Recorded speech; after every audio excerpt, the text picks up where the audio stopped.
ஹரி ஓம். அனைவருக்கும் நமஸ்காரம். குருஸ்துதி. ஓம்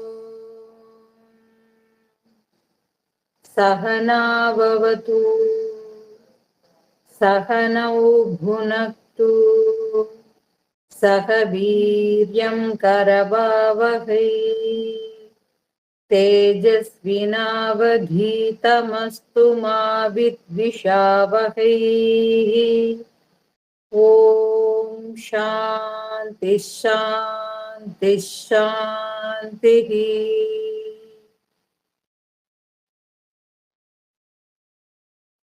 ஓம் சதேகம் பரம் கேவலம் நிர்விகாரம் நிராகாரமானந்தமாத்ரம் பவித்ரம் ஸ்வயம் ஜோதிரவ்யக்தமாகாசகல்பம் க்ருதிர்ப்ரம்ம யத்ராக தஸ்மை நமஸ்தே. ஓம் யோ பிரமாணம் விததாதி பூர்வம் யோ வை வேதாம்ச பிரகிணோதி தஸ்மை தம் தேவாத்ம புத்தி பிரகாசம் முமுக்ஷுர்வை சரணமகம் பிரபத்யே. ஓம் சாந்தி சாந்தி சாந்தி. ஹரி ஓம்.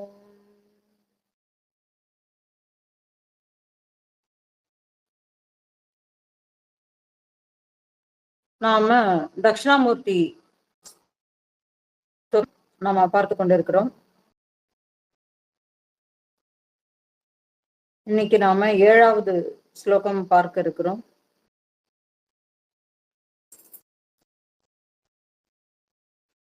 ஆரம்பத்துல தட்சிணாமூர்த்தியினுடைய தத்துவார்த்த விஷயங்கள் நமக்கு சொல்லப்பட்டது. தட்சிணாமூர்த்தியினுடைய வெளிப்படையான தோற்றம் நமக்கு என்ன உணர்த்துகிறது என்பது பேசப்பட்டது. அதன் பிறகு அவருடைய மகிமைகள் பேசப்பட்டது. தட்சிணாமூர்த்தி என்பவர் குரு அப்படிங்கும்போது குருவினுடைய மகிமைகள் இங்கே பேசப்பட்டது. மகிமைகள்ல பிரதானமாக பேசப்பட்டது மௌனம்.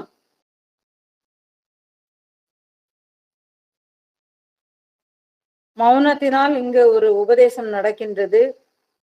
இந்த உபதேசத்தை பெற்றுக்கொண்டவர்கள் சந்தேகம் நீங்கியவர்களாக ஆனார்கள். ஆனால் அவர்கள் எவ்விதமான சந்தேகத்தையும் எழுப்பாமலேயே சந்தேகம் நீங்கியவர்களாக ஆனார்கள். எந்த கேள்விகளும் கேட்காமலேயே அவர்களுக்குள் ஒரு பூரண அமைதி அவர்களுக்குள் பரவியது. அதனால் அவர்கள் சந்தேகத்தை கேட்க வேண்டியது எதுவும் ஏற்படவே இல்லை. அப்போ மந்திரம் அவர் குரு மௌனமாக இருந்தார், சீடனும் மௌனமாக அமர்ந்திருந்தார்னு சொல்லி இருந்தால் நமக்கு வேற ஒண்ணுமே இல்லை. ஆனா இங்க என்ன சொல்லப்பட்டதுன்னா, மௌனத்தில் அங்கே ஒரு உபதேசம் நடத்தப்பட்டது. அந்த உபதேசத்தின் மூலமாக சந்தேகம் நீங்கியவர்களாக மாணவர்கள் ஆனார்கள். இங்கே மாணவர்கள் விருத்தர்களாக இருந்தார்கள், முதியவர்களாக இருக்கிறார்கள். மாணவர்கள் முதியவர்களாக இருக்கிறார்கள். கற்றுக் கொடுக்கின்ற ஆசிரியர் இளமையாக இருக்கிறார். அப்போ இந்த மாதிரியான விஷயங்களை நாம பார்க்கிறோம்.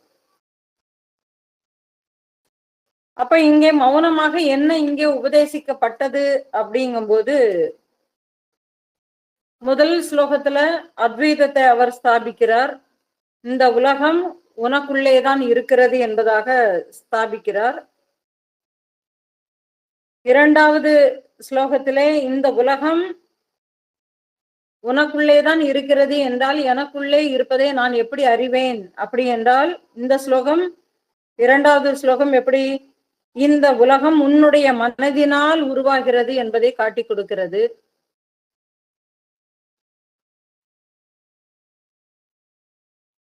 அப்போ இதை உணர்ந்து கொண்டால் மனதுதான் அத்தனைக்கும் ஆதாரமாக விளங்குகிறது. இந்த மனதுதான் அத்தனை கற்பிதங்களையும் படைத்துக் கொள்கிறது. இதுதான் உண்மை என்பது போல கற்பனைகளை பண்ணிக்கொண்டு அதை சாஸ்வதம் என்று அதன் பின்னாடி ஓடிக்கொண்டு இருக்கிறது.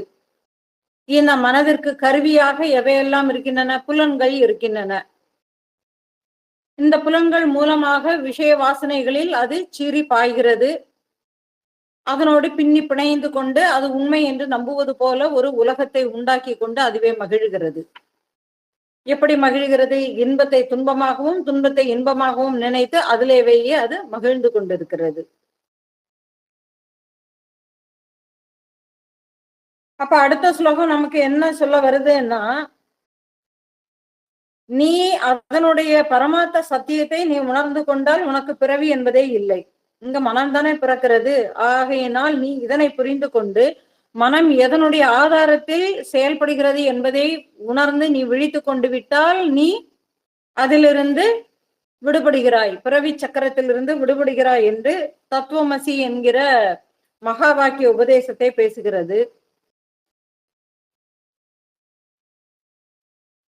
நான்காவது அதையே திரும்பவும் விளக்குகிறது. எப்படி இந்த உலகம் உண்மை என்பது போல எனக்கு காட்டுகிறது என்பதை ஒரு பானைக்குள்ள இருக்கக்கூடிய விளக்கு வைச்சு அதை ஒரு உவமானமாக வச்சு இது அந்த சந்தேகத்தை தீர்க்கிறது. துவாரங்களின் வழியாக எவ்வாறு அந்த தீபம் என்பது பிரகாசிக்கிறதோ அதுபோல இங்கே புலன்கள் வழியாக இந்த ஆன்மா அந்த இருக்கக்கூடிய தூய இருப்பினுடைய அந்த அதிஷ்டானம் இந்த புலன்கள் வழியாக வெளியில் பாய்ந்து விஷயங்களை கிரகிக்கிறது. அப்ப வாஸ்தவத்தில் இங்கே கிரகிப்பது என்பது எதுதான்? சித்தமேதான். எந்த அறிவு வெளிப்படுகிறதோ அந்த அறிவுக்கு தான் எல்லாமே. அப்ப மனம்தான் இங்கே வெளிப்படும் அறிவாக இருப்பதினால் மனத்தை நாம இங்கு வச்சு பேசுறோம். மனம் இல்லை என்றால் வேற எதையும் அறிய முடியாது என்பதனால் நாம இங்க மனசை வச்சு பேசுறோம். அப்ப அதுக்கு அடுத்த ஸ்லோகம் நமக்கு என்ன சொல்லிட்டுன்னா, அனாத்மா விஷயங்களில் இருந்து நாமை பிரித்து காட்டியது. இந்த உடல் எல்லாம் மாறக்கூடியது எதுவுமேயே நிஜமல்ல, மாறாதது எதுவோ அதுவே சத்தியம். ஆகையினால் நீ அந்த பரமார்த்த சத்தியத்தை உணர்ந்து கொண்டு நீ உன்னுடைய இருப்பில் இருந்து கொண்டால் பிறவி இல்லை என்பதாக அந்த ஸ்லோகம் சொல்லியது. அப்ப நான் தூய உணர்வாக இருக்கிறேன், நான் சுத்த சித்தமாகவே இருக்கிறேன் என்பதாக அந்த ஸ்லோகம் சொல்லியது. அதுக்கு அடுத்த ஸ்லோகத்துல நம்ம என்ன சொல்றோம்? இதை நான் எப்படி அனுபவித்து இருந்தால் என்னால் உணர முடியும். நான் தான் எதையும் அனுபவிக்கவே இல்லையேன்னு சொன்னால் இந்த ஸ்லோகம் நமக்கு எதை உணர்த்துகிறது என்றால், ஆழ்ந்த உறக்கத்தில் நீ ஆன்மாவை நீ உணர முடிகிறது, ஆனால் அதை அனுபவம் அங்கே கிடைக்கவில்லை. ஏனென்றால் அங்கே மனம்தான் வெளிப்படும் அறிவு, மனதிற்கு தான் அனுபவம். ஆகையினால் அங்கே மனம் இல்லாததினால் அந்த அனுபவம் உனக்கு ஏற்படவில்லை. ஆகையினால் விழித்த பின் தான் நான் நன்றாக உறங்கினேன் என்பதை சொல்ல முடிகிறதே தவிர அந்த உறக்கத்தில் நடந்த விஷயம் புரியவில்லை. ஆகையினால் நமக்கு என்ன புரிகிறது? இங்க விழிப்பு நிலையில ஏற்பட விஷயங்கள் தான், விழிப்பு நிலையில நமக்கு ஏற்படக்கூடிய அனுபவங்கள் தான் நமக்கு சாஸ்வதம் அப்படிங்கிறத நமக்கு சொல்லுகிறது. அப்ப விழிப்பு நிலையில நமக்கு எப்படி எல்லாம் கிடைக்கிறது அப்படிங்கிறத பத்தி இந்த 7வது ஸ்லோகம் நமக்கு சொல்லுகிறது. இப்ப 7வது ஸ்லோகம் எதை பேசுறது அப்படிங்கிறத பார்ப்போம். ஸ்லோகத்தை முதல்ல பார்த்துருவோம். भाल्यादिष्वपि जाग्रदादिषु तथा सर्वास्वस्थास्वपि व्यावृत्तास्वनुवर्तमानमहमित्यन्तस्फुरन्तं सदा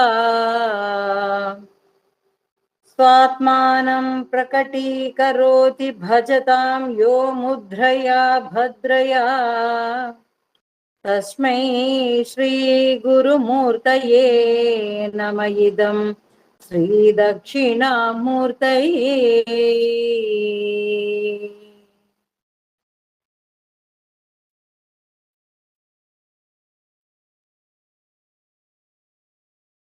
இது எதை பத்தி பேசுறதுன்னா,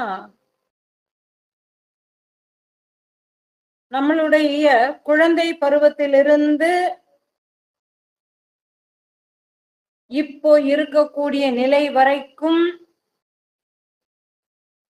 விழிப்பு முதலான நிலைகளில் மாறிக்கொண்டே இருந்தாலும் தொடர்ந்து உள்ளில் இருப்பது நான் என்று அது உள்ளே பிரகாசிக்கிறது. அது எப்பொழுதும் மாறுவதே இல்லை. வெளியில இந்த ஒரு தேகம் மாறினாலும், இந்த தேகத்தில் மூலம் பல அனுபவங்கள் எனக்கு கிடைத்தாலும், அதற்கு அதிஷ்டானமாக விளங்குகின்ற நான் என்னும் ஸ்புரணம் மாறவே இல்லை. இந்த விஷயத்தை தான் நாம மந்திர புஷ்பத்துல பார்த்தோம். சம்வத்சரோவா அபாமாயதனம் ஆயதனவான் பவதி யத் சம்வத்சரஸ்யாயதனம் வேதா ஆயதனவான் பவதி. வேத மந்திரமும் இதைத்தான் சொல்றது. இதுக்கு நமக்கு இதெல்லாம் தான் பிரமாணம். அப்போ இங்க என்னதுன்னா, இந்த விஷயத்தை தான் தன்னுடைய சொரூபத்தை, அதாவது ஆத்மஸ்வரூபத்தை தான் இங்கே சின்முத்திரை மூலம் பக்தர்களுக்கு, தன்னை நாடி வருகிற மாணவர்களுக்கு அங்கே குருவானவர் உபதேசித்துக் கொண்டு இருக்கிறார். அங்க ஒண்ணுமே இல்லைன்னு சொல்ல முடியாது. தூக்கத்துலதான் அங்க ஒண்ணுமே இல்லையேன்னு சொல்ல முடியாது. ஏன்னா ஒண்ணுமே இல்லைன்னு சொல்றதுக்கு அங்கே ஒரு ஆள் இருந்து அதை பார்த்திருந்தாதான் அங்கே ஒண்ணுமே இல்லைன்னு சொல்றதுக்கு ஒரு ஆள் இருக்கிறார் இல்லையா?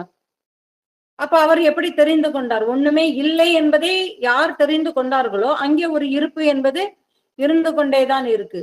ஆகையினால் இருப்பு என்பது தன்னுணர்வு இல்லாத நிலை என்பது எப்பொழுதுமேயே இல்லை. அப்போ இந்த ஸ்லோகம் எதை சொல்ல வருகிறது என்றால், நான் எப்பொழுதும் மாறவே இல்லை என்பதை இந்த ஸ்லோகம் மிக ஆதாரமாக சொல்லுகிறது, உறுதியாக சொல்லுகிறது. நம்மளுக்கு எப்படி சொல்லலாம்னா, பால்யாதிஷ்வபி ஜாக்கிரதாதிஷு ததா. விழிப்பு நிலையில நமக்கு ஒரு அனுபவம் என்னது? சின்ன குழந்தையில இருந்து இப்ப எனக்கு 50 வயசு ஆகிறது, 60 வயசு ஆகிறது என்றால், 80 வயசு ஆகிறது என்றால், சிறு குழந்தை முதல் நான் 80 வயது வரை நான் வளர்ந்து கொண்டேதான் இருக்கிறேன். குழந்தையாட்டு நான் இப்ப இல்லை, குழந்தையாக நான் இல்லை. இப்பொழுது நான் முதியவனாக இருக்கிறேன். அதுவும் நோய்வாய்ப்பட்டு பெட்டில் இருக்கிறேன். என்ன நிமிடம் வேண்டும் என்றாலும் மரணம் வரலாம் கூடிய தருவாயில நான் இருக்கிறேன். அப்ப அவர்கிட்ட கொண்டு போய் இந்த ஒரு குழந்தையுடைய போட்டோவை கொண்டு போய் காட்டி, ஒரு குரூப் போட்டோ, பழைய குரூப் போட்டோவை கொண்டு போய் காட்டி, அவர் ஸ்கூல்ல படிச்ச போட்டோவை கொண்டு போய் காட்டி, இதெல்லாம் தெரிகிறதா அப்படின்னு கேட்டு பாருங்க. தெரியுது தெரியுது, இதுதான் நானு அப்படிம்பாரு. அப்ப நான் எப்படி இருந்தேன் பாத்தியா அப்படிம்பாரு. அந்த போட்டோவை பார்த்த உடனே இது நான் அப்படிம்பாரு. அவர் தான் இப்ப 80 வயசு ஆயிடுச்சு. அப்ப குழந்தையாட்டு இருக்கிறவர் இப்ப இல்ல. அப்ப அவர் அதை நான் என்று சொல்லக்கூடாது இல்லையா? அப்போ நான் என்கக்கூடிய அந்த ஒரு ஸ்புரணம், நான் கூடிய சுயத்தை உணர்கின்ற அந்த ஒரு அனுபவம், அந்த ஒரு வைபவம் இயல்பாகவேயே எப்பொழுதுமேயே அது இருந்து கொண்டேதான் இருக்கிறது. ஆனால் அந்த இருப்பு அப்பப்ப வந்து போகிறது, சாஸ்வதமாக இல்லை. ஏன்னா நமக்கு தேவைன்னு வரும்போதுதான் நம்ம அதை வச்சுக்கிறோம். மற்ற சமயத்துல நாம அதை வச்சுக்கிறது இல்லை. மற்ற சமயத்துல எதோட வச்சுக்கிறோம்? இந்த உலக விஷயங்களோட நான்கிறத பிணைச்சு வச்சுக்கிறோம். கொஞ்சம் யோசிக்கணும். நம்மளுக்குதான் 80 வயசு ஆயிடுச்சு. நாம இப்போ வயதானவர்களாக இருக்கிறோம். நாம மாறிவிட்டோம் என்பது தெரிந்தாலும் அந்த குழந்தை பருவத்துல இருக்கக்கூடிய போட்டோவை காமிச்ச உடனே இது நான் என்று நான் எப்படி சொல்ல முடியும்? நான் தான் இப்ப வளர்ந்துட்டேனே, நான் தான் இப்ப இந்த ஷேப்ல இருக்கிறேன். உருவமே மாறிடுச்சு. குழந்தையாட்டு இருந்த முகம் இப்போ இல்ல. வாலிப பருவத்துல இருந்த முகம் இப்போ இல்ல. வாலிப பருவத்துல இருந்த அந்த ஒரு வேகம், தைரியம், விவேகம் எதுவுமே எப்போ இல்ல? மரணப்படுக்கையில இருக்கும்போது ஒண்ணுமே இல்லை. அது மனம் கண்டபடிக்கு அலைஞ்சிட்டு இருக்கு. அந்த சமயத்துல சின்ன குழந்தைகள்ல இருக்கக்கூடிய போட்டோவை கொண்டு வந்து கொடுக்கும் பொழுது இதை நான் என்று நான் எப்படி சொல்ல முடியும்? இப்பொழுதுதான் நான் இவ்வாறு இருக்கிறேன். அப்ப அந்த நான் வேறன்னு சொல்ல முடியுமா? முடியாது. ஏன்னா எனக்கே தெரியும், அப்படியாக இருந்த நான் தான் இவ்வாறு வளர்ந்து வளர்ந்து வளர்ந்து நான் இவ்வாறு இருக்கிறேன். அப்ப அந்த சமயத்திலையும் நான்கக்கூடிய ஒரு ஸ்புரணம் இருக்கிறது. இப்பொழுதும் நான் என்கிற ஸ்புரணம் இருக்கிறது. அது ஒரு பொழுதும் மாறவே இல்லை. அப்ப இதுல என்ன தெரிஞ்சுக்கிறது? இந்த உடல் மாறுகிறது, ஆனால் நான் எண்ணக்கூடிய அந்த ஒரு ஸ்புரணம் என்னை விட்டு மாறுகிறதா? அது மாறவே இல்லை. பாத்தீங்களா? அது மாறவே இல்லை. அப்ப எல்லா வயதிலும் எப்பொழுதும் நான் என்று சொல்லக்கூடிய எனது இருப்பு மட்டும் மாறுவதே இல்லை. ஆச்சரியம் தானே? எவ்வளவு ஒரு ஆச்சரியம் பாருங்களேன். நமக்குள்ளவையே எவ்வளவோ ஆச்சரியங்கள் இருக்கு. நாம என்ன பண்ணிட்டு இருக்கிறோம்? வெளி உலகத்தை பார்த்த உடனே ஒவ்வொன்றிலையும் மயங்கி அந்த பிரமையில அதை ஆச்சரியமாட்டு பார்த்துக்கிட்டு இருக்கிறோம். இங்க உள்ளுக்குள்ளவையே எவ்வளவோ ஆச்சரியங்கள் இருக்கு. தலைவலிக்கு நம்ம மாத்திரையை போட்டுக்கிறோம். தலை மேல இருக்கு. மாத்திரை நம்ம என்ன பண்றோம்? முழுங்குறோம். அது வயிற்றுக்குள்ள உள்ளத்தை போர்ஸ் பண்ணி உள்ளுக்குள்ள போகிறதுக்கு, வயிற்றுக்குள்ள அந்த மாத்திரைய வயிற்றுக்குள்ள கொண்டு போய் செரிமானம் பண்றதுக்காக வேண்டி மாத்திரைய என்ன பண்ணிடுறோம்? தண்ணியை விட்டு உள்ள தள்ளிடுறோம். போர்ஸ் பண்ணி உள்ள தள்ளிடுறோம். அது முழுங்குறது அங்கெங்கன்னு எங்கேயாவது சிக்கிக்குமோன்னு சொல்லிட்டு நம்ம என்ன பண்ணிடுறோம்? தண்ணியை விட்டு உள்ளுக்குள்ள தள்ளிடுறோம். அது வயிற்றுக்குள்ள போயிடுது. ஆனா தலைவலி சரியாயிடுதுங்க. நாம போடக்கூடியது வயிற்றுக்குள்ளதான் போகுது. ஆனால் தலைவலி நமக்கு சரியாகிறது இல்லையா? எவ்வளவு ஒரு ஆச்சரியம் பாருங்களேன். எவ்வளவு ஒரு பெரிய ஒரு ஆச்சரியம். உள்ளுக்குள்ள இப்படி ஒரு மாற்றம் நடக்குது. இந்த சுவாசம் பாருங்க, நம்மளுடைய சுதந்திரமா உங்கள்கிட்ட கேட்டுக்கிட்டு நான் ஆக்சிஜனை உள்ளே இழுக்கலாமா, அல்லது கார்பன் டை ஆக்சைடை உள்ளே இழுக்கலாமா, ஹீலியம் வாயுவை உள்ளே இழுக்கலாமா, நைட்ரஜன் வாயுவை உள்ளே இழுக்கலாமா என்று அது பர்மிஷன் எதுவும் நம்ம கிட்ட கேக்குதா? எவ்வளவு சுதந்திரமா அது இயங்கிக்கிட்டு இருக்குது. எந்த ஒரு கட்டுப்பாடு கூட கிடையாது. நீங்க கட்டுப்படுத்தி எடுத்து வைக்கணும்னு நினைச்சீங்கன்னா தான் பிரச்சனை. அது இயல்பாட்டு போகிறத நீங்க அப்படியே விட்டுட்டு அதனுடைய போக்குலவையே பயணிச்சுட்டோம்னாக்க ஒண்ணும் இல்லை. ஆனா நாம என்ன பண்ணுகிறோம்?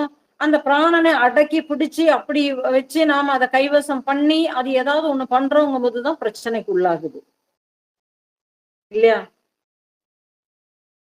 அப்போ இந்த ஆச்சரியங்கள் நமக்குள்ளவேயே இயல்பாகவேயே ஒரு ஆச்சரியங்கள் நம்ம உடம்புக்குள்ளவேயே நடந்துகிட்டே இருக்குது.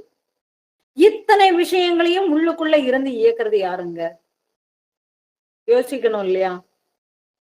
இந்த ஒரு மாத்திரையை உள்ள போட்ட உடனே தலைவலி சரியாயிருது. அது எப்படி? மாத்திரையே நீ தலைக்கு சென்று அந்த தலைவலி எனக்கு இந்த இடத்துல வலிக்குது, அந்த இடத்துல உள்ள வலியை நீ சரி செய்து விடு அப்படின்னு நம்ம சொல்றோமா?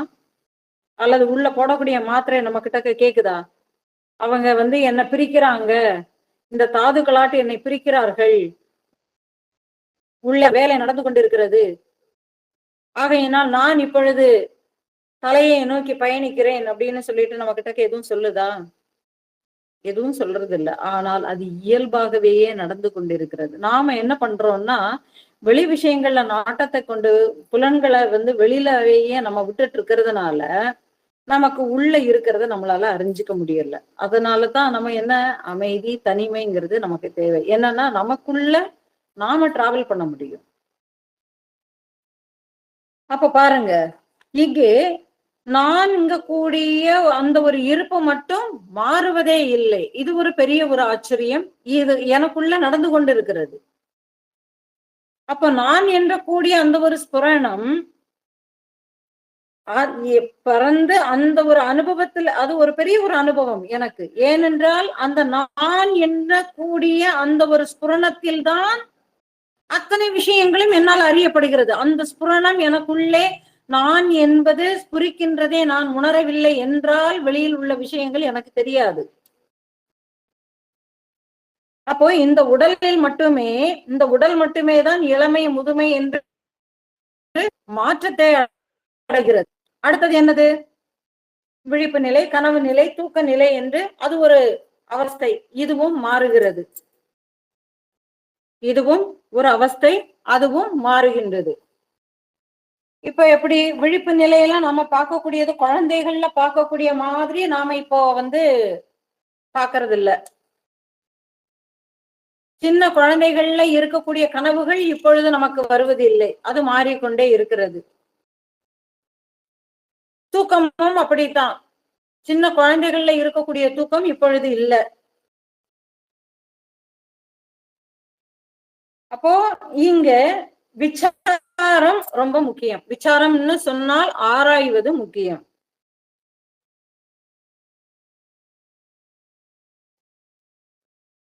விழிப்பு நிலையில நமக்கு காட்சிகள் எல்லாம் மீண்டும் மீண்டும் நமக்கு காணப்படுகிறது.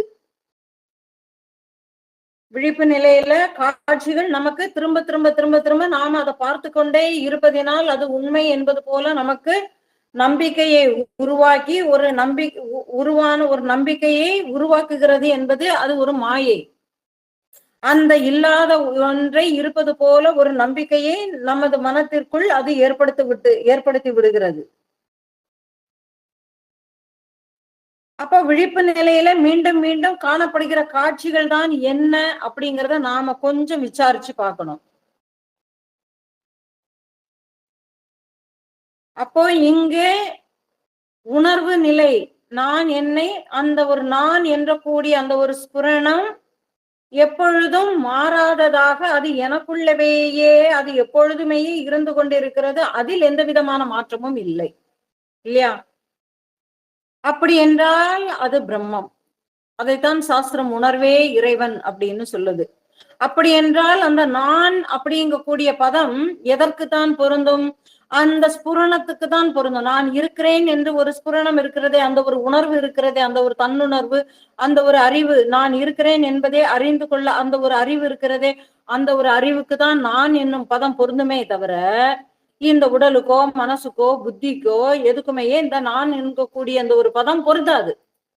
ஆனால் நான் நான் என்பதை இந்த விஷயங்களோட பொருத்தி பார்த்து கொண்டு இருப்பதினால் நான் உடலாக இருக்கிறேன், நான் ஒரு மனமாக இருக்கிறேன். எப்படி? எனக்கு இத்தனை வயசாச்சுன்னு சொல்லும் போது இங்க அன்னமய கோஷம் பேசுகிறது. எனக்கு நரை வந்துவிட்டது என்று கவலைப்படும் பொழுது இந்த அன்னமய கோஷம் பேசுகிறது. எனக்கு பசி எடுக்கிறது என்று சொல்லும் பொழுது இங்க பிராணமய கோஷம் பேசுகிறது. நான் துக்கமாக இருக்கிறேன், நான் ஆனந்தமாக இருக்கிறேன், எனக்கு அது வேண்டும், எனக்கு இது வேண்டும், எனக்கு அப்படி ஒரு ஆசை இருக்கிறது என்றெல்லாம் சொல்லும் பொழுது மனோமய கோஷம் அங்கே பேசுகிறது.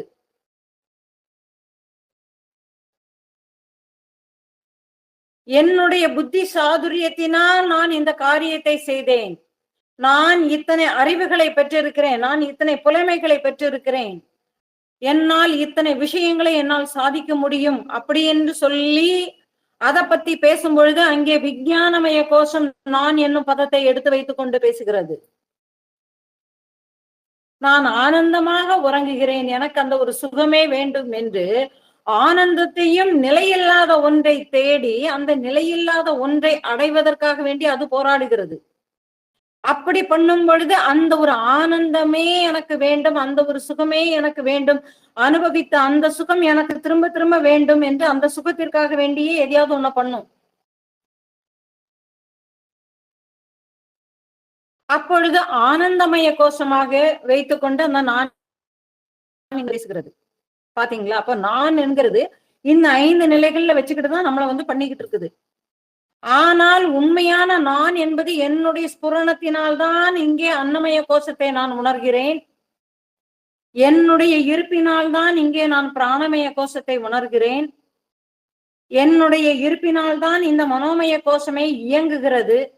இந்த மனோமய கோஷத்திற்கான கருவிகள் தான் இங்கே பிராணமய கோஷம், இங்க எது அன்னமய கோஷம்.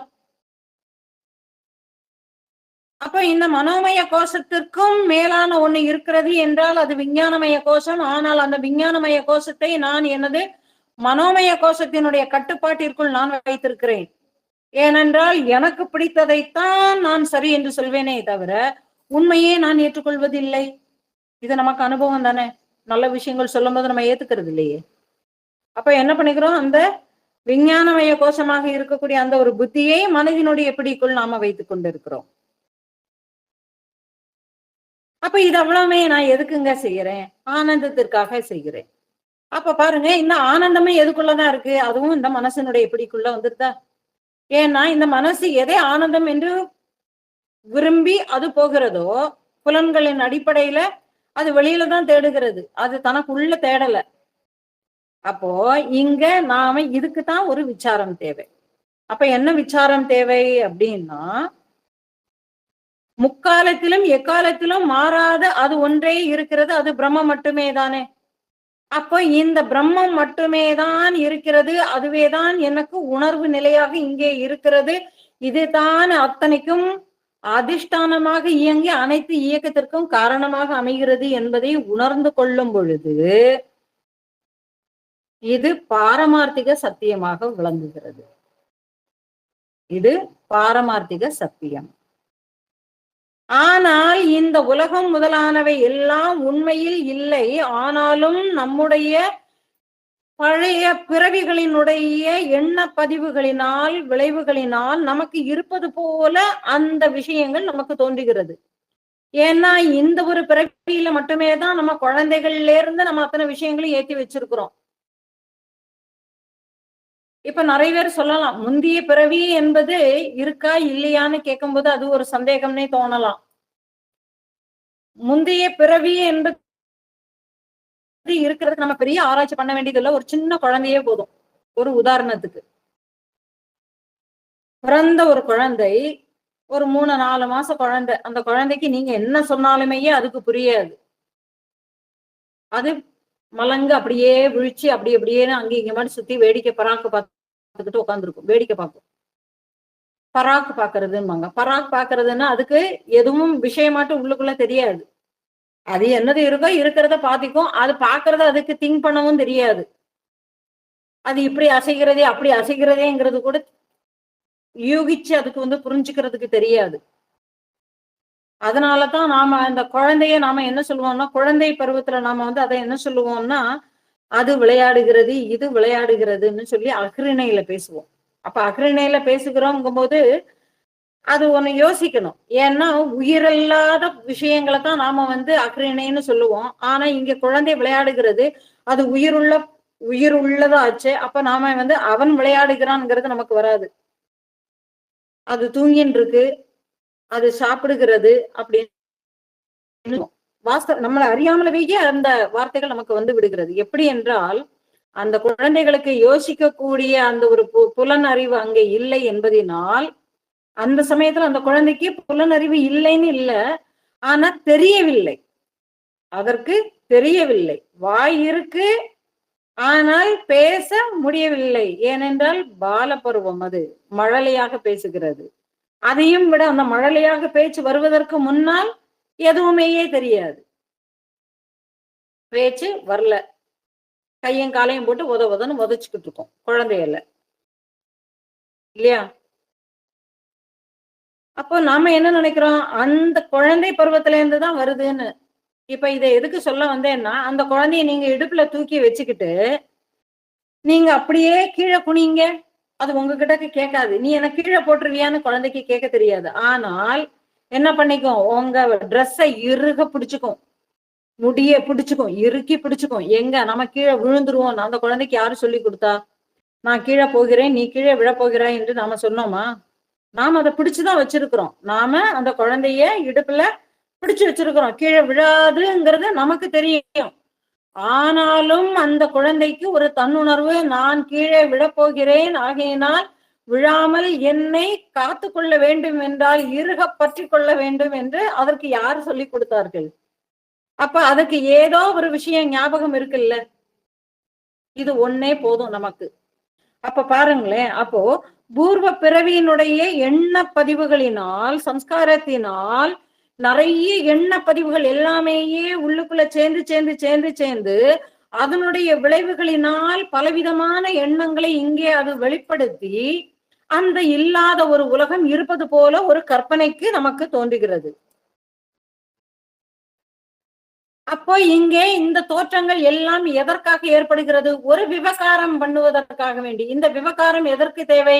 இது அந்த ஒரு விவகாரம் பண்ணுவதற்காகத்தான் இது இந்த உடலை எடுத்துக்கொண்டு வந்து இருக்கிறது. ஆகையினால் அது இந்த உடலை வைத்து இந்த ஒரு உலகத்தில் விவகாரம் பண்ணுவதற்காக வேண்டி இத்தனை தோற்றங்களை அது படைத்துக் கொண்டிருப்பது என்பதினால் இவையெல்லாம் விவகார சத்தியம். பாரமார்த்திக சத்தியம் என்பது உணர்வு நிலை, விவகார சத்தியம் என்பது உலக நிலை. அடுத்தது இருக்கு பாருங்களேன், இது விவகாரத்துக்காகத்தான் இதெல்லாமே இருக்கு. ரைட், இது எனக்கு ஒரு விவகாரம் பண்றதுக்காக வேண்டி இதெல்லாம் வந்துச்சு, என்னுடைய வேலை முடிஞ்சதுங்க, விட்டுட்டேன். ஆனா பாருங்க, அதுக்கு மேல நான் ஒரு பிடித்தம் வச்சிருக்கிறேன் பாருங்களேன். எனக்கு இது பிடிக்கும்னு சொல்லிட்டு நான் ஒரு பிடித்தத்தை வச்சிருக்கிறேன். இந்த பிடித்தத்தின் மூலமாக இது எனக்கு வேண்டும், இது நிலையானது என்று நான் நம்புகிறேன். அப்போ உண்மை இல்லாததை உண்மை என்பது போல நான் நம்பி அதுக்கு முன்னாடி இருந்ததா இல்லையாங்கிறத பத்தி உண்டான ஆராய்ச்சி எதுவுமே பண்ணாமல் அந்த தோற்றத்தினை கண்டு அந்த தோற்றம் உண்மை என நம்புகிறேன். இதுக்கு உதாரணம் என்ன சொல்லலாம்? காணல் நீர் பார்க்கிறவனுக்கு அனுபவம், பக்கத்துல உட்கார்ந்து இருக்க கூடியவனுக்கு அது தெரியலைன்னா தெரியலதான். ஆனா நான் பார்க்கிறேன், அந்த சூரிய வெளிச்சத்துல தூரத்துல நம்ம பயணிக்கும் பொழுது, பஸ்லயோ கார்லயோ பயணிக்கும் பொழுது சுள்ளுன்னு அடிக்கிற வெயில்ல ரோட்ல திடீர்னு நமக்கு அந்த இடத்துல ஒரு நீர் தேங்கி நிற்பது போல ஒரு தோற்றம் அளிக்கும். அது காணல் நீர். அதாவது என்னது காணல் நீர்னாலே? நீர் இருப்பது போல ஒரு மாய தோற்றம், அது பார்க்கிறவனுக்கு ஒரு அனுபவம். அது போல இங்கே பிரதிபாசிக சத்தியம், பிராதிபாசிக சத்தியம். இப்போ இந்த மாதிரி தான் நமக்கு விழிப்பு நிலையில ஒரு அனுபவம். ஆனால் இந்த விழிப்பு நிலை அனுபவமானது ஞானத்தை விசாரம் செய்து இந்த ஞானத்தை உணர்ந்து கொண்டால் இது எல்லாம் இந்த உணர்வினுடைய அடிப்படையில் தான், என்று மாறாதது இந்த உணர்வு. இவையெல்லாம் மாறிக்கொண்டே இருப்பதினால் இவைகளை நீக்கி அந்த பாரமார்த்திக சத்தியத்தில் நாம ஒடுங்கி விடும் பொழுது இந்த விழிப்பு நிலை அனுபவத்தினுடைய தெளிவு கிடைக்கிறது. சரி, அடுத்தது ஒரு கனவு நிலைன்னு ஒண்ணு இருக்கு. கனவு நிலைன்னா என்னது? இந்த விழிப்பு நிலையில பார்க்கப்பட்டதும் கேட்கப்பட்ட விஷயங்களுமே தான் கனவு நிலையில நாம அறிகிறோம். ஆனால் இதற்கு முன்னாடி காணாத கேட்காத பல விஷயங்களும் கூட அறியப்படுவதும் இருக்கிறது இல்லையா? அப்போ என்னது? இந்த பிறவியில இல்லாமல் ஏதேதோ பிறவிகளை நாம எடுத்திருப்போம் இல்லையா? அந்தந்த பிறவிகளில் பார்க்கப்பட்ட விஷயங்களினுடைய சேர்க்கையினால் தான் என்னது அங்கே வித்தியாசமாட்டு இருக்கும். எலி பேசும், பூனை தத்துவ உபதேசத்தை சொல்லும், கழுத வீடு கட்டி கொண்டு இருக்கும். இந்த மாதிரி எல்லாமே நாம பார்க்க முடிகிறது இல்லையா? அப்ப இதெல்லாம் எப்படி? இந்த ஒரு விஷயத்தினாலதான், பல பிறவிகளினால நமக்குள்ள கேட்கப்பட்டு பார்க்கப்பட்ட விஷயங்கள் எல்லாமே தான் இங்கே கனவு நிலையில வருகிறது. அப்போ இது இந்த இது இருக்கக்கூடிய இடம் மனதினுள் சூக்ஷ்மமான மனதினாலே அங்கே அனுப்பப்படுகிறது. ஆனால் இங்க காரணத்தினாலும் காரியத்தினாலும் அது கட்டுப்படுத்தப்படுகிறது. அப்ப இங்கே என்னது? துவைதம் நன்றாக அறியப்படுகிறது. எப்போ? கனவு நிலையிலும் கூட துவைதம் நன்றாக அறியப்படுகிறது. கனவு நிலையிலையும் துவைதம் நன்றாக அனுபவப்படுகிறது. அப்போ இந்த கனவும் நமக்கு சாஸ்வதமாட்டு ஒரே கனவு வருதா? நான் இன்னும் கனவை தான் நான் காண வேண்டும் என்று நிச்சயித்து கொண்டு நம்ம போறோமா? முடியாது, அதுவும் வருதில்லை. அப்ப நம்ம கையில இல்ல. அடுத்தது தூக்கத்துல பாத்தீங்கன்னா அங்க அறியாமை மட்டுமே தான் இருக்கிறது, அங்க வேற எதுவுமே இல்லை. ஆனால் தூங்கி எழுந்து முடிந்ததற்கு பிறகு நாம அங்கே ஒரு ஆனந்தத்தை அனுபவிக்கிறோம் என்ற ஒரு உணர்வு மட்டும் நமக்கு இருக்கிறது. அந்த உணர்வினுடைய வெளிப்பாடு நான் நன்றாக தூங்கினேன் என்பதை நாம் சொல்கிறோம். அப்ப அங்கே மனம் என்பது அறியப்படவில்லை என்பதனால் அங்கே துவைதமும் அறியப்படுவது இல்லை. அங்கே ஆனந்தத்தை அனுபவிக்கிறது என்பது மட்டும் நமக்கு தெரிகிறது. அப்ப அங்க எது ஒடுங்கி இருக்கு? காரணத்தினால் மட்டுமே தான் அங்கே கட்டுப்படுத்ததாக இருக்கிறதே தவிர அங்கே காரியம் என்பது நமக்கு தெரிவது இல்லை. அப்போ இதுல நமக்கு எது சத்தியம்னு இப்ப புரிஞ்சுது? விழிப்பு நிலையில நாம அனுபவிக்கிறது, அந்த விழிப்பு நிலையில நாம தெரிஞ்சுக்கிட்டா மட்டுமே தான், விழிப்பு நிலையில இந்த தூய உணர்வு நிலை மட்டுமே தான் சாத்தியம் என்பதை நாம் உணர்ந்து கொண்டால் மட்டுமே தான் தெளிவு. இல்லை என்றால் தெளிவு இல்லை. அப்ப பாருங்க, இந்த விழிப்பு நிலை, இப்படிப்பட்ட விழிப்பு நிலை, கனவு நிலை, தூக்க நிலை என்கிற இந்த மூன்றுக்கும் சாட்சியாக இருக்கிற நான் மாறுகிறேனா அல்லது அப்படியே இருக்கிறேனா? நான் கூடிய உணர்வு அது எப்பொழுதும் இருக்கிறது. அப்போ ஆத்மா என்பது வெளியில் இல்லை, அது எனது உள்ளுணர்வில் அது பிரகாசித்து கொண்டிருக்கிறது. அதனால் அதன் மூலம் உண்டாக்கப்பட்ட இந்த உடலுக்கும் மனதிற்கும் எல்லா அனுபவமும் சாத்தியமாக இருக்கிறது. இப்போ இதே விஷயத்தை தான் கைவல்ய உபனிஷத்தும் பேசுகிறது. எப்படி பேசுகிறது என்றால், ச ஏவம் சர்வம் யத் பூதம் யச்ச பஷ்யம் சனாதனம் ஞாத்வா தம் மிருத்யு மத்யேதி நான்யக் பந்தா விபக்தியே. அதாவது எது முக்காலத்திலும் இருந்ததோ, எது இனிமேல் வரக்கூடிய காலத்திலும் இருக்க போகிறதோ அதுவே அனைத்தமாகவும் அதுவே நிலையானதாகவும் இருக்கிறது. இதையே அவன் அறிந்து கொள்கிறானோ அவனே மரணத்தை கடக்கிறான். இதை விட்டால் முக்திக்கு வேறு வழியே இல்லை. இதை உணர்ந்து கொண்டால் மட்டுமே தான் சம்சாரம் கூடிய பிறவி சக்கரத்திலிருந்து அவன் விடுபட முடியும். இதை உணராத வரைக்கும் நான் பிறக்கவே மாட்டேங்க, எனக்கு இனி பிறவே இல்லை என்று அவன் கூறிக்கொண்டு இருந்தாலும் அவன் பிறப்பான். அவன் சும்மா பேச்சுக்கு வேணும்னா நான் சொல்லிக்கொண்டே இருக்கலாம். நான் சாஸ்திரங்கள் எல்லாம் கற்றுக்கொண்டு நான் எது சாஸ்வதம் என்பதை நான் அறிந்து கொண்டு விட்டேன், இனிமேல் நான் செய்வதற்கு ஒன்றுமே இல்லை என்று செய்து கொண்டு விஷயங்களில் இருந்து அவன் வேறு விவகாரங்களில் ஈடுபட்டு கொண்டிருப்பானே. ஆனால் இந்த மனம் என்பது மாறக்கூடிய தன்மை உள்ளதினால் எப்ப வேணும்னாலும் எது வேணும்னாலும் மாத்திக்கும். இந்த ஜடபரதருடைய கதையும் அப்படித்தானே. மகாஞானி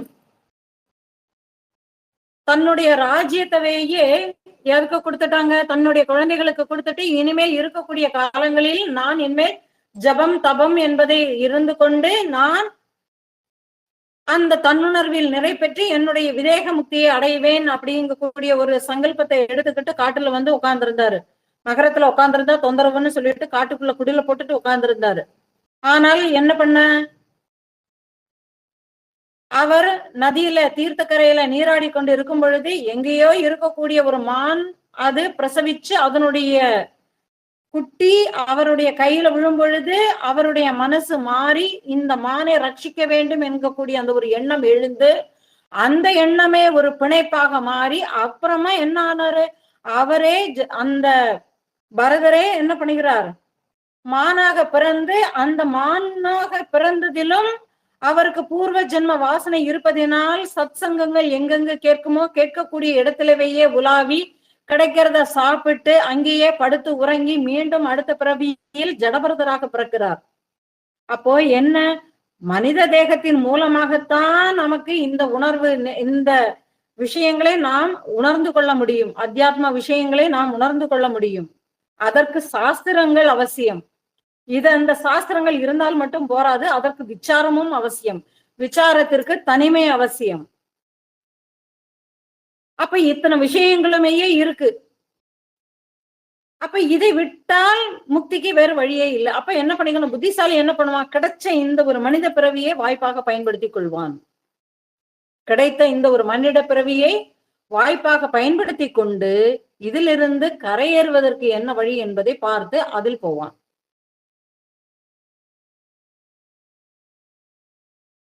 அப்போ என்ன ஆகிறது, அப்போ எல்லாமேயே இந்த உள்ளுணர்வில் பிரகாசிக்கிறது. அதனால் அதன் மூலம் படைக்கப்பட்ட இந்த உடலுக்கும் மனதிற்கும் தான் எல்லா அனுபவங்களும் சாத்தியமே தவிர அங்க உணர்வுக்கு எந்த அனுபவமும் இல்லை. அது தேமேன்னு இருக்கு. தேமேன்னு இருக்குன்னா அது சும்மா அப்படியே இருக்கு. பழைய காலத்துல அது தேமேன்னு இருக்குன்னு சொல்லுவா. தேமேன்னா சும்மா இருக்கு, அது அது போக்குல இருக்கு. ஆனா அது எதனாலும் பாதிக்கப்படுவதில்லை. ஆனால் அதன் மூலம் மக்கள் பிரகாசிக்கின்றன. அதனால் மற்ற விஷயங்கள் பிரகாசிக்கின்றன. மற்ற விஷயங்கள்லாம் எதெல்லாம்? இந்த மனம், புத்தி, சித்தம், அகங்காரம் கூடிய விஷயங்கள் எல்லாமேயே பிரகாசிக்கின்றன. பிரகாசிக்கின்றன என்றால் செயல்நிலைக்கு வருகின்றன. அப்ப நாம செய்ய வேண்டியதுன்னா இதை எல்லாத்தையும் அதுக்குள்ள ஒடுக்கிடணும். அப்போ முடிஞ்சது. அப்போ இதெல்லாம் புரிஞ்சுக்கிட்டோம்னா உடல் மாறுகிறது, மனம் மாறுகிறது, நிலைகள் எல்லாம் மாறுகிறது. ஆனால் நான் என்னும் ஸ்புரணம், நான் என்னும் தன்னுணர்வு என்றும் மாறவே இல்லை. ஆகையினால் நான் நித்தியம். அப்ப மாறுவது அனாத்மா, மாறாதது ஆத்மா. அப்படி என்றால் நான் எப்பொழுது மாறாத அதே சாட்சியாக இருக்கிறேன். இப்போ அந்த ஆலமரம்னு ஒண்ணு பார்த்தோம் தெரியுமா? வட்டவிட்டப்பி சமீபே பூமி பாகே நிஷண்ணம் பார்த்தோம் இல்லையா? இப்போ ஒரு கம்பேரிட்டிவிட்டி சின்னதா நம்ம ஒண்ணு பார்ப்போம். இப்ப பாருங்க, இந்த வேறுபாடுகளை கொண்ட உலக விஷயங்கள் எல்லாமேயே கற்பனை. இவை மனதை வேறாக கொண்டு பெரும் ஒரு மரமாக பல கிளைகளோடு கூடி அடர்ந்திருக்கிறது. அப்போ இங்கே அந்த ஆலமரம்னு சொல்றோமே, அந்த ஆலமரத்திற்கு வேர் தான் ஆதாரம். அந்த வேரினுடைய ஆதாரத்துலதான் அந்த ஆலமரம் பிரம்மாண்டமாக இருக்கிறது. அந்த ஆலமரத்தினுடைய பல கிளைகளினுடைய செழிப்பினால் அது பூ, பழம், காய், பூ, காய், கனி அப்படிங்கிற மாதிரி அது நிறைய உற்பத்தியை பண்ணி கொண்டு இருக்கிறது. அதை பார்த்து பறவைகள் இது எல்லாம் செழிப்பாக என்பதை பார்த்து பறவைகள் முதலான பல உயிரினங்கள் அதை அண்டுகின்றன, நாடி வருகின்றன. அதுலவேயே அது ஒரு பிணைப்பை உண்டாக்குகின்றது.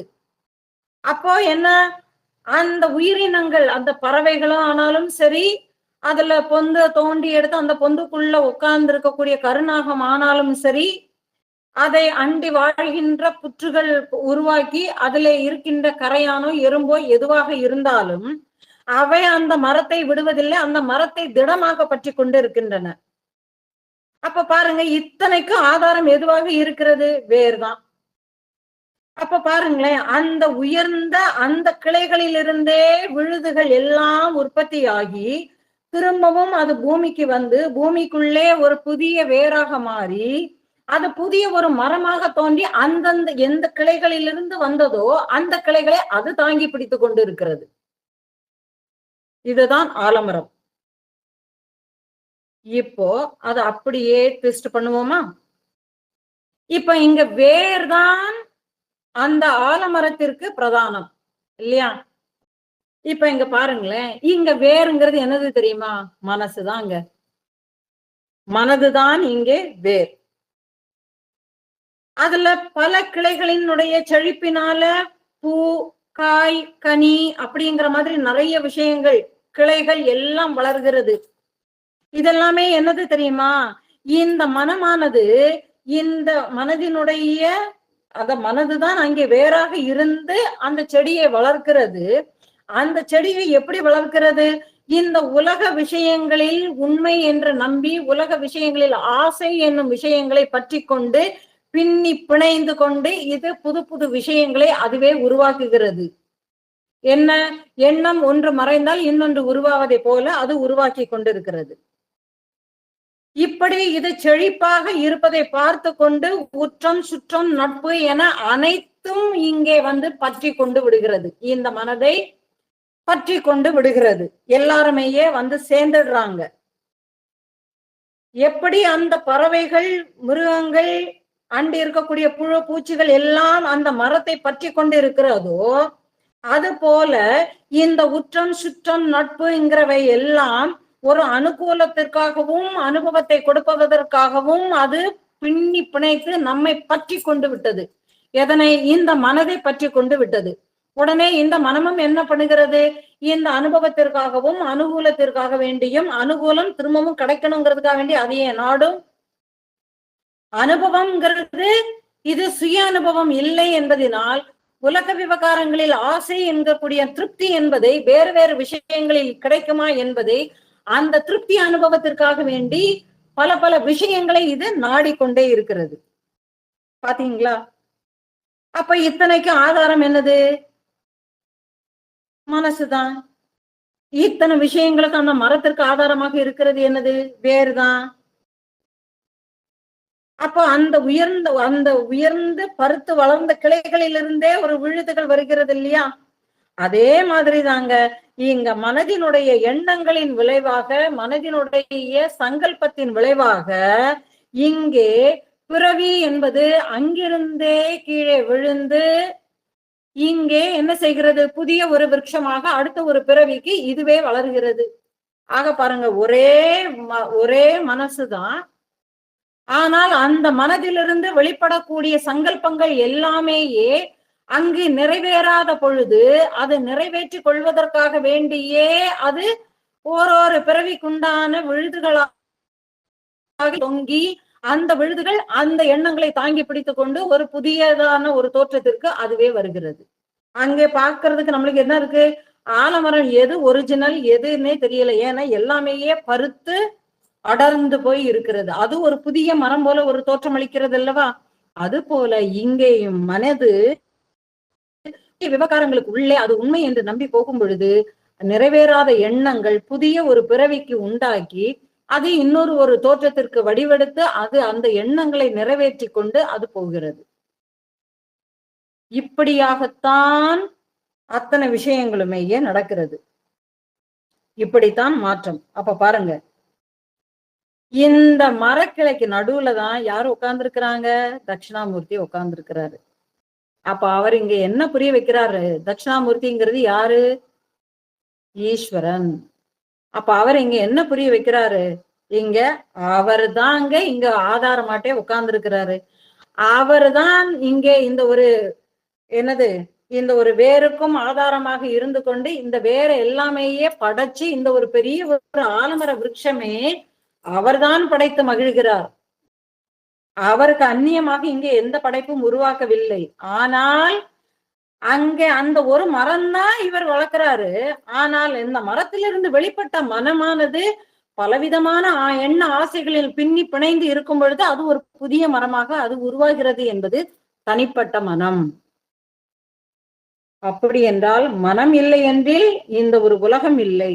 ஆகையினால் நாம இங்க செய்ய வேண்டியது என்னதுன்னா, மனதை ஒருங்கிய நிலையில் அந்த பிரம்மத்தில் நாம நிலை பெற வைக்க வேண்டியதுதான்.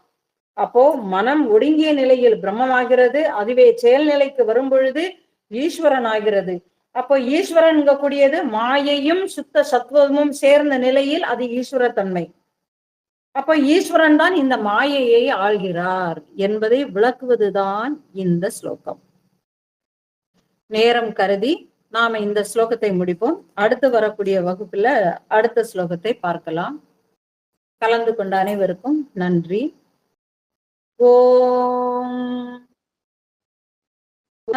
பூர்ணமிதம் பூர்ணாத் பூர்ணமுதச்யதே பூர்ணஸ்ய பூர்ணமாதாய பூர்ணமேவாவசிஷ்யதே.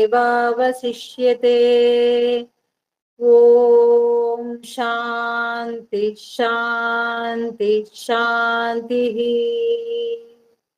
ஹரி ஓம்.